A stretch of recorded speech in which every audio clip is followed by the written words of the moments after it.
Welcome. We have Tal Simpson as our guest. He's back for a second interview. You were so excited to hear more about him. We had to bring him back on. So welcome to the show, Tal. Thanks for having me back. So that wasn't quite as awkward as the first time, right? No, it wasn't. You're getting better. I'm working on my skills here. It's only been 100 and something episodes. His ability to intro and get people into the show has gotten less awkward as we go. All right. So Tal, last time we talked about some really interesting profit centers that real estate has. But I think what most people want to hear is, how did you get there? What was the story behind the story? So I'd love to hear how you got to learning about using infinite banking as a tool and what led you to real estate as a passion. And then I also want to hear a little bit more about, what's been happening in your W-2 job and leading to real estate as a full-time venture. So tell me about how you heard about infinite banking for the first time. It was actually through a real estate connection. Not surprising. There's a lot of overlap, kind of the alternative financial world, if you will, the world y'all operate in. I was having coffee with a guy who's now a friend of mine, that he hit me up on Bigger Pockets. So I'd already been buying some rental houses, and he saw that we were in the same area. So let's get coffee. And we were just talking about real estate. And he said, "Have you heard of infinite banking?" And 24 hours after that, I had listened to like every podcast I could find on infinite banking. So that's how it happened. And I just kind of just made sense to me immediately. I didn't know there's a lot of, as y'all know, like to truly master an understanding, it takes a while, a lot of reading. Didn't know who Nelson Nash was at that point. But I soon thereafter got the book, started reading. It took probably a few months for me to wrap my head around it. And it was y'all's podcast. I don't remember which one it was, but that was the podcast that my friend said, listen to this podcast. They're in Birmingham. So started that, and I don't remember how long it was before I called, and now I'm sitting here in Russ's office talking about policy. So you said something that I don't want to miss. Immediately made sense. Why is that? Well, what is it about being a real estate investor, hearing about infinite banking, and it just immediately connected? I'm putting you on the spot. Yeah, you are. Well, I guess there are a lot of similarities. You got to think long term. And there's something about like the control and ownership of your wealth through that vehicle. Real estate is something that, you buy, and it's not immediately, it's not a liquid asset, but you own it and control it, and it grows with time, and it's real. It's something that is not gonna go out of style, or if markets can fluctuate, but it's not something that's just going to be artificially inflated to the point that we see like in the paper markets and crash. And it's just something about, I think it really comes down to kind of the control of owning a properly designed life insurance policy that really spoke to me. And I mean, you can't ignore like the compound interest for the rest of your life. Like that sounds pretty good to me. Yeah.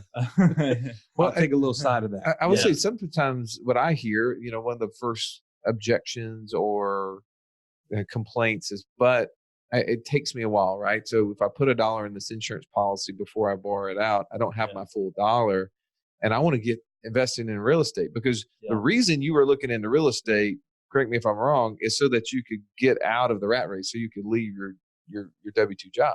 Yeah, and that it really just started with, I need to, really diversify the stuff I was putting my money into. Explain that.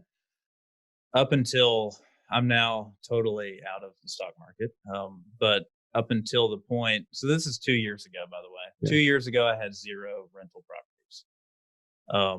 0 rental properties, 0 life insurance policies, 100% in the stock market. Yeah, we had, at least we had Roth accounts. Okay. So we had done that part right. But we had, we're in our late 30s. So, the so-called experts say, oh, you should be in like 90% stock. And, so it'll fluctuate, but over time it'll go up. So that's what we had. And we had a brokerage account with we just put cash into the stock market as well. But I never really felt good about it. I just didn't know the alternatives out there. But I started, it was really when I made a career change. I was with a big law firm that I was just looking back, I was just grinding in a tunnel, not really thinking, not really thinking, using my head. I was just kind of going along. I didn't put enough attention or effort. So I was just whatever the top Google result on how do you invest? Okay, well, that's what most people are doing. I didn't really think much about it. Which is not too different from most, right? I think that we get going in our jobs. We're going 100 miles an hour. We get home at 6 o'clock. We eat dinner with the kids. We try our best to spend a little time with our family. We put our head on the pillow. We wake up and we're back at work again. Where is there time? When there is time, it's how do I find, time to take the kids to go do something? Or how do I spend time with my husband or my wife or whatever it may be? Where do we have time to figure that out? So I think a lot of people would say, that's me. I check the 3 boxes that everybody else around me is doing. And that's what we had been doing. And really it was my wife who had the initial spark. It's kind of ironic, and she might, some days she might wish she could take it back. She's like, we should look at real estate. And I was like, okay, I'll get on that. And, so I just kind of dove in. I've always been kind of a numbers guy. Math was always my strongest subject. And so it clicked with me. And then I was like, oh, well, this is really not too complicated. Let's get some rental properties, and got a few and kept learning. I was like, oh, this is kind of cool. So let me ask you a question about that. You said, I'm a numbers guy. Yeah. I think a lot of people, when they hear about infinite banking, so real estate is pretty cut and dry. It's pretty easy to come up with the numbers, right? But when people hear about infinite banking, they hear about life insurance, their immediate reaction is, oh, that's not a good investment. It doesn't make sense. I can invest somewhere else, makes better sense. So they might just go to real estate. Yeah. Why, as a numbers guy, did it make sense to use a policy to then continue to expand your real estate portfolio? Part of it was when you factor in risk, getting a 4 or 5% return is not sexy. It wasn't that I'm gonna double my money next year. No, it was well, there's pretty much zero risk. Is that pretty safe to say? And steady, predictable growth that only gets better over time. So it wasn't, I don't think that you're going to get, if you just put all your money in life insurance and didn't use it the way that y'all teach your clients to, borrow from the life insurance policy, from the life insurance company, and use that to invest or to buy whatever you're going to buy. If you just stick all your money in, you're not going to get rich anytime soon doing that. Yeah, the rule of 72 is going to take you 20-something years, right, to be doubling your money, which is great, because most people don't realize that there is a use of this tool. We're talking about the utilization of the cash. I was just talking to some advisors the other day. We were in this conversation, and they kept coming back to, well, if they put their money in this insurance policy, then they won't be able to do this private lending transaction, or they won't be able to do this real estate transaction. They never got the fact that, no, we do both, right? So have you ever felt during this process that you were only doing one thing? You were only doing the life insurance? And if not, tell us why not. No, definitely not. I guess if I kind of take myself back, when it clicked to me was oh, it's a savings account. Yep. That's what it is. It's a savings account. And then the process of using it and paying it back is really just cash flow management. So tell me, can we walk through a couple of deals of where you've used it and how you paid it back? Let's talk about ease of transactions. How has that process been? Yeah. So we have, so the main business that, the rental property business is in an LLC, and I've got a partner for that. But my wife and I have a couple of rental properties just in our own personal name. And those are really the ones that I've used, as far as like investing capital into it. Those are the ones I've used my policy for. And so the company that I use, I mean, it takes a few days, but I go online and I sync it up with my bank account and do an electronic transfer. They just say like, how much do you want? And obviously you can't borrow more than your cash value. So that's a limiting factor. Like most people's check-ins account. Right. Just like anything else you can put your money in. Yeah. And it appears in a few days, electronically transferred. And so I use those for down payments. And now it's really maybe more like quarterly. I will let the cash flow stack up from those rentals, and then I'll just transfer it back as a policy loan repayment. And I see that balance get the loan balance get knocked down over time.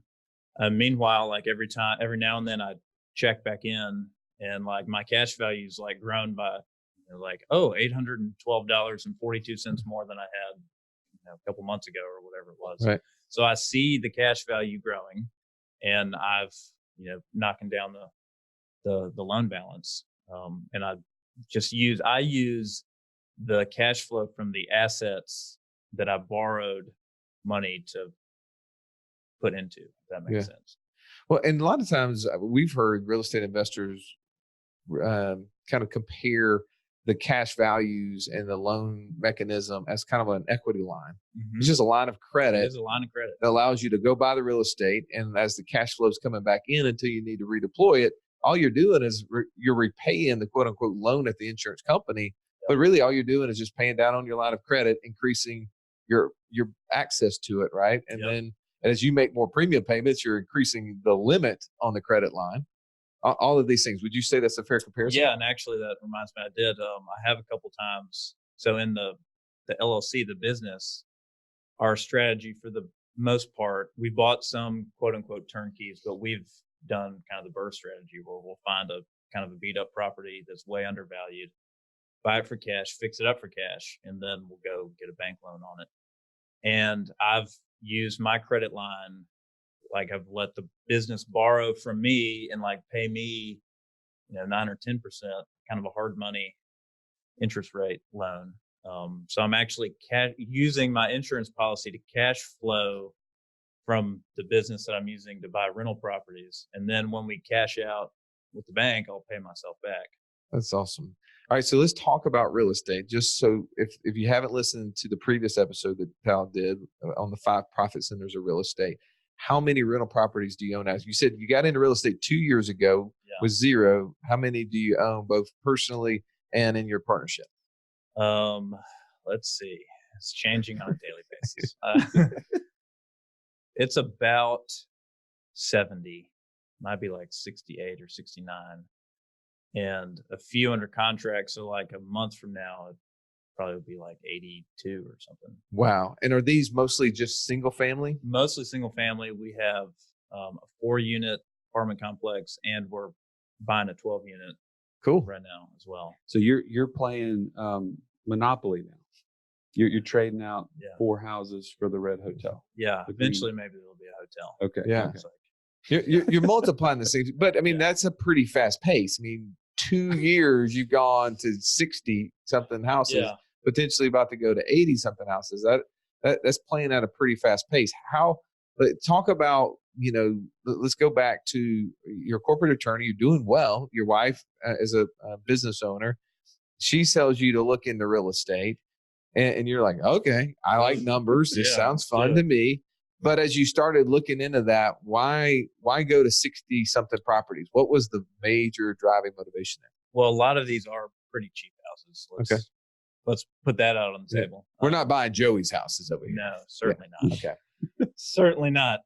It's not for sale. You've done enough moving, right? Yeah. Well, we're not even in our new house yet. So he's a renter right now. I'm actually renting right now. Might be one of yours. I don't even know. I don't think so. No, okay. Pretty confident.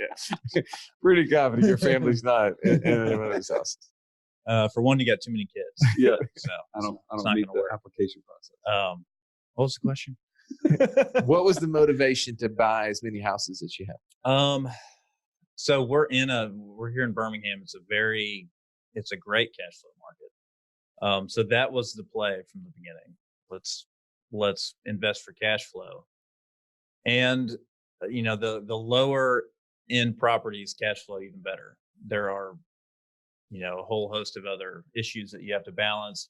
Your tenants don't have as much money, so the likelihood of default is higher, and usually these are older, smaller houses, et cetera, et cetera. So when you say that, I want to keep breaking this down because I'm listening and I'm saying, okay, there's definitely these different, I hear A, B, C properties, right? Yeah. Would you say you guys are in a C property? We've got a lot of Class C. Lately, we've been trying to buy a little bit nicer. We've got some Class B in there. Okay. And actually, the two houses that Lindsay and I own outside of the business are in Class A areas there. Okay, nice. Yeah. So. And when you say I'm Diversify. investing for cash flow, that means the amount of money that's over and above all the expenses that you have in. Yep. Is there a typical dollar number per size house, or what's a good number for you? Yeah. So if you looked at our portfolio on average, it's about. I mean, if you can be like $200 a month per door, that would be really good. We might even be a little bit under that because a lot of our houses rent for like $650 a month or something. But it's about, if you take out all the expenses, including allocating, something's going to break, you need to just have some capital reserves in there. So if you take those out and everything, and then you pay the debt, we're about $2,000 to $2,500 per year per unit. Okay, for the cash flow. So for those doing math at home, that's a little somewhere between $13,000 to $14,000 a month of free cash flow on 60 something units. Yeah, that's probably about right. Okay. All right. So now you're starting to see the signs. I know in the last time you said, look, I'm a capitalist. I did the math. I started seeing that there was actually a lot of fun money into real estate. And you're a corporate attorney, loving your job every single day that you go to work. And you thought, just man, I could just do this on the side and help pay for the fun Disney trips. Right. Well, yeah. I mean, that's how it started. First, we started looking at, like my paradigm at the time was like, oh, well, $200,000 house or whatever, which, those can be good investments too. But just doing the math, I was like, that's not very much. Like, that's going to take all my capital and not much cash flow. So we started looking at cheaper properties, and we kind of, the way we could mitigate that risk is we're investing in our backyard. So I could start learning the neighborhoods across the Birmingham area. I'm like, okay, well, this is actually not that bad of an area, but the prices are about the same as the war zone a mile down the street. This is a good area. So we were, selective somewhat, at least, in the assets we were buying. So our initial out of the gate, that we kind of had, I think, thinking back, we were aiming for like $250,000 worth of property. We're like, let's get 7 instead of like one nice house. Let's get 7.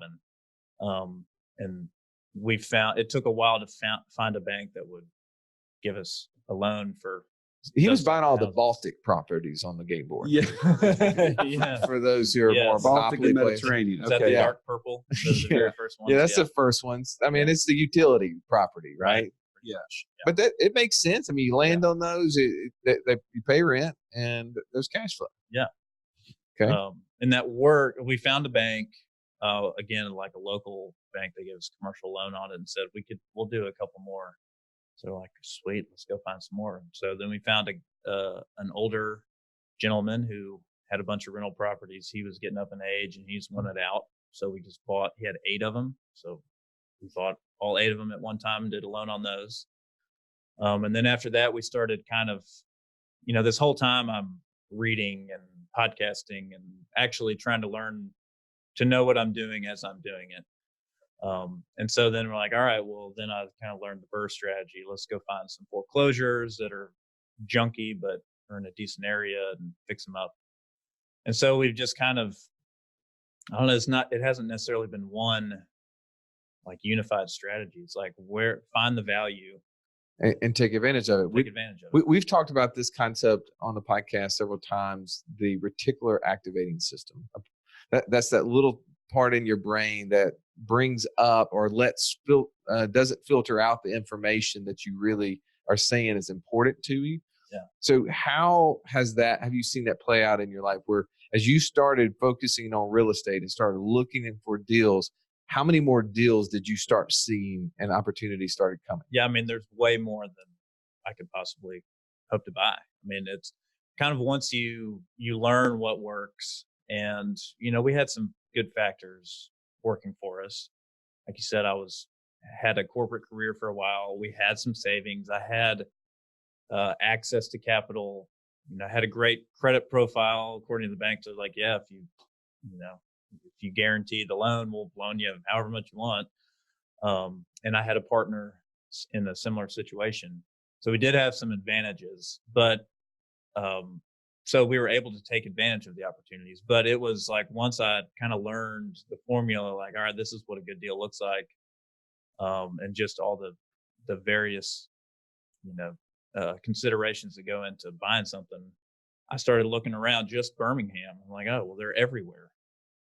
And so now we're a little more selective, but I mean, we're just in a great market that helps a lot. But yeah, to your point, like, okay, well, so here's kind of some criteria. I'm like, man, this criteria is everywhere. Yeah. And we know how to do it. We've got, got a property manager now, and we've got some bankers that are willing to lend to us. We've got kind of our general strategy. We've got kind of things in place. So let's just go. So one of the big things was you're building this towards, all right, how do I create this cash flow? And then once it got to a certain point, you started thinking, maybe I don't need to do the corporate attorney job full time, right? Yep. So where did that happen? Well, in my head, it happened pretty quickly. So when did it happen in your wife's head? Very recently. Yeah, probably, a few months ago. She finally was like, clearly she wants her husband to be happy and like doing something he loves. And and she like, I was telling her on like, hey, you've been doing the like full-time mom and full-time business owner thing for years. And I've been going to the office, and as she would sometimes say, like getting to hang out with your buddies at work, which is not nobody's ever heard that. Yeah, which is not inaccurate. I mean, that is a lot of what I was doing. Yeah. But I was like, hey, I'm gonna be like, in your shoes. As a real estate investor, I can, go to cover carpool and all the other things that, you don't really, you have no business trying to do all of this by yourself. Let me help. And so that was the carrot you threw out there. I suspect that's, as much as anything. Hey, it's really about, yeah.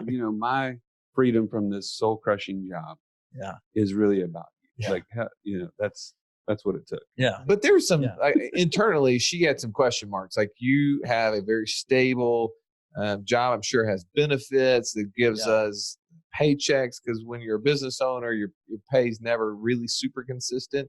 I'm sure she's been successful, but it's never like as good as you always have this question mark, because you remember back to when you first started and it was bad. Yeah. And you go, I can always go back to that moment. Yeah. Yeah. So I'm sure she was trying to answer some of those question marks inside. Yeah.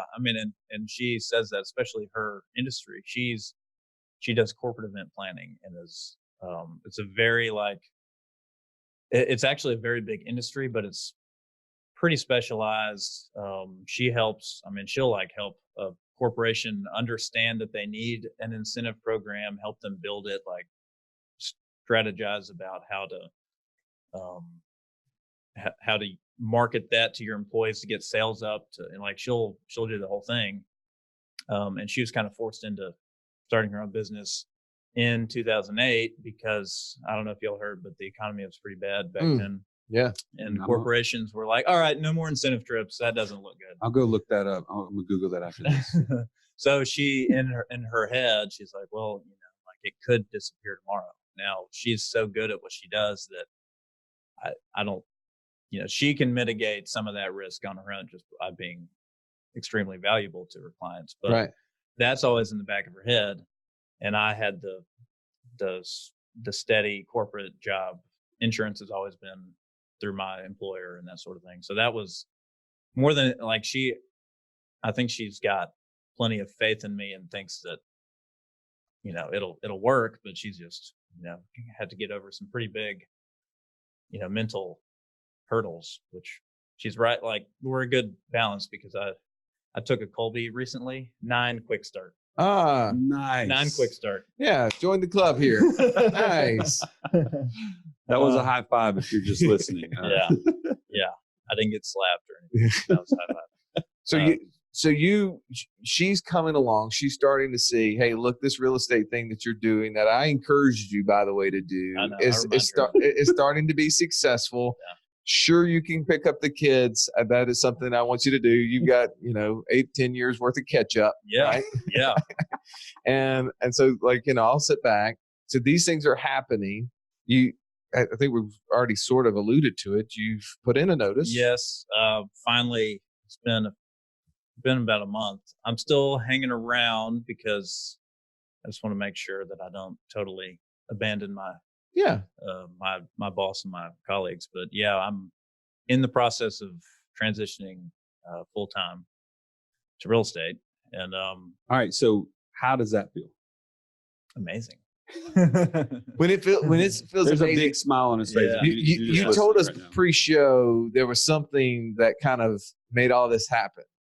Explain that. Yeah. Because there's always that moment. There's this time where we're standing on the edge and we're looking over. And I refer to this when we're down at the lake and my kids get up on these top docks. They'll get up to the little cliffs and look over, and they're really nervous. And, and you just tell them, like, if they don't go, they're going to come back down and it's going to be bad.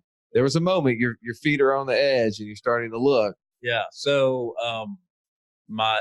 Lindsay travels for work all the time, and she was sourcing one of her clients' incentive trips in Southern California, which is that's tough. Yeah, no, this time of year I was rough. Yeah, and she, as part of that, she'll have to go visit hotels and do her homework and everything.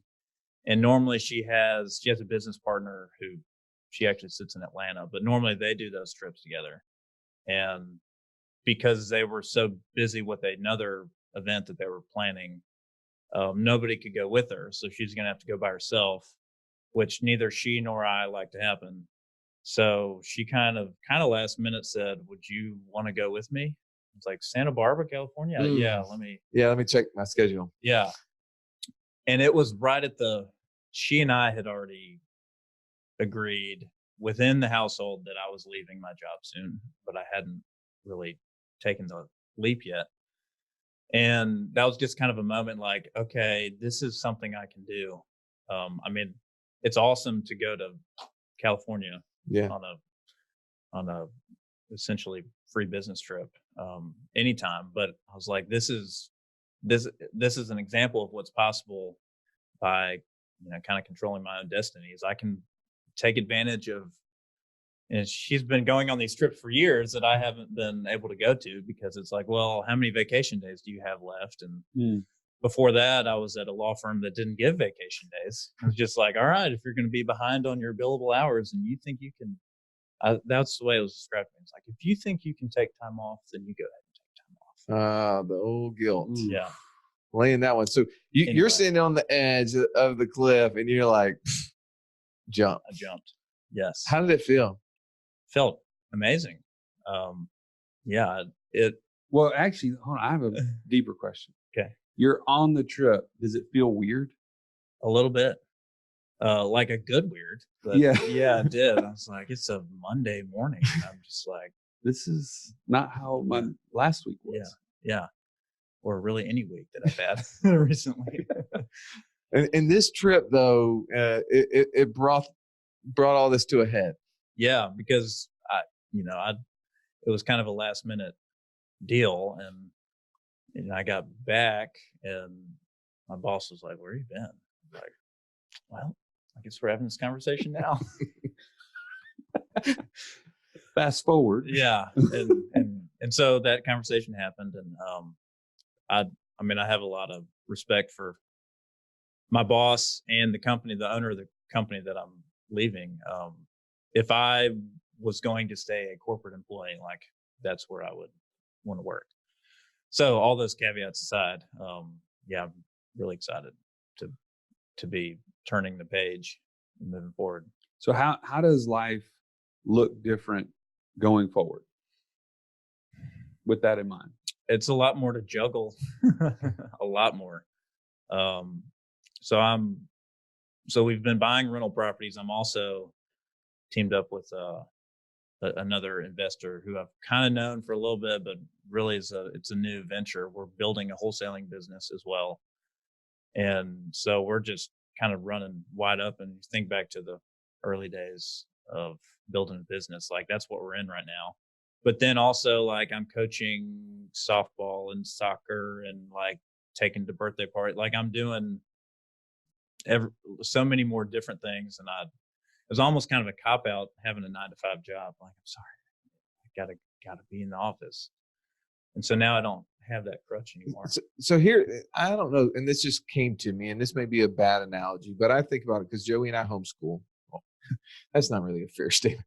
Joey and I's wives homeschool our children, and it is, I talk to them and I'm like, oh, how was your day? Oh, it was great. What time did you guys get started? We started about 8:30. What time did you guys finish? Oh, 12. Because there's always something going on in the afternoon that they're going, doing events and taking kids activities. Yeah. I'm like, man, you guys got done in like 3.5, 4 hours. That's amazing. Most kids are in school for 7 hours. Yeah. And more I've learned about it, there's a lot of wasted time at a school system. And I get it because you're hurting thousands of kids around. So I'm not trying to be negative in that context, but you can be much more efficient when you're at home. I almost equate going to this 9-to-5 job is very similar, right? It is. Like, really, how much focus time is happening in our jobs versus how much is wasted? But like you said, hey, I have to be here between these hours. Like I have to show up at 9, I have to leave at 5. Yeah. But yet now, when you're your own business owner, you're a real estate investor, specifically as your business owner, you can be very specific with the time that you're engaged in the practice and still give yourself time to do some of these other activities. It should be more efficient. Yeah, exactly. Like what I've cut out is like 2 hours of water cooler football talk, right? Like, which is fine. I do like some water cooler football talk, but yeah, I mean, like spending 8 or 9 hours, I guarantee I was not getting as much done as I do, like, juggling. Like, okay, I've got a 30-minute window here. Let me call back this, motivated seller to check on a possible deal, or like drop by the property manager's office or whatever. Yeah, I mean, I'm fitting in, like, and I haven't even really fully engaged yet, but I can just kind of see the glimpses of life as an entrepreneur, which are totally new to me.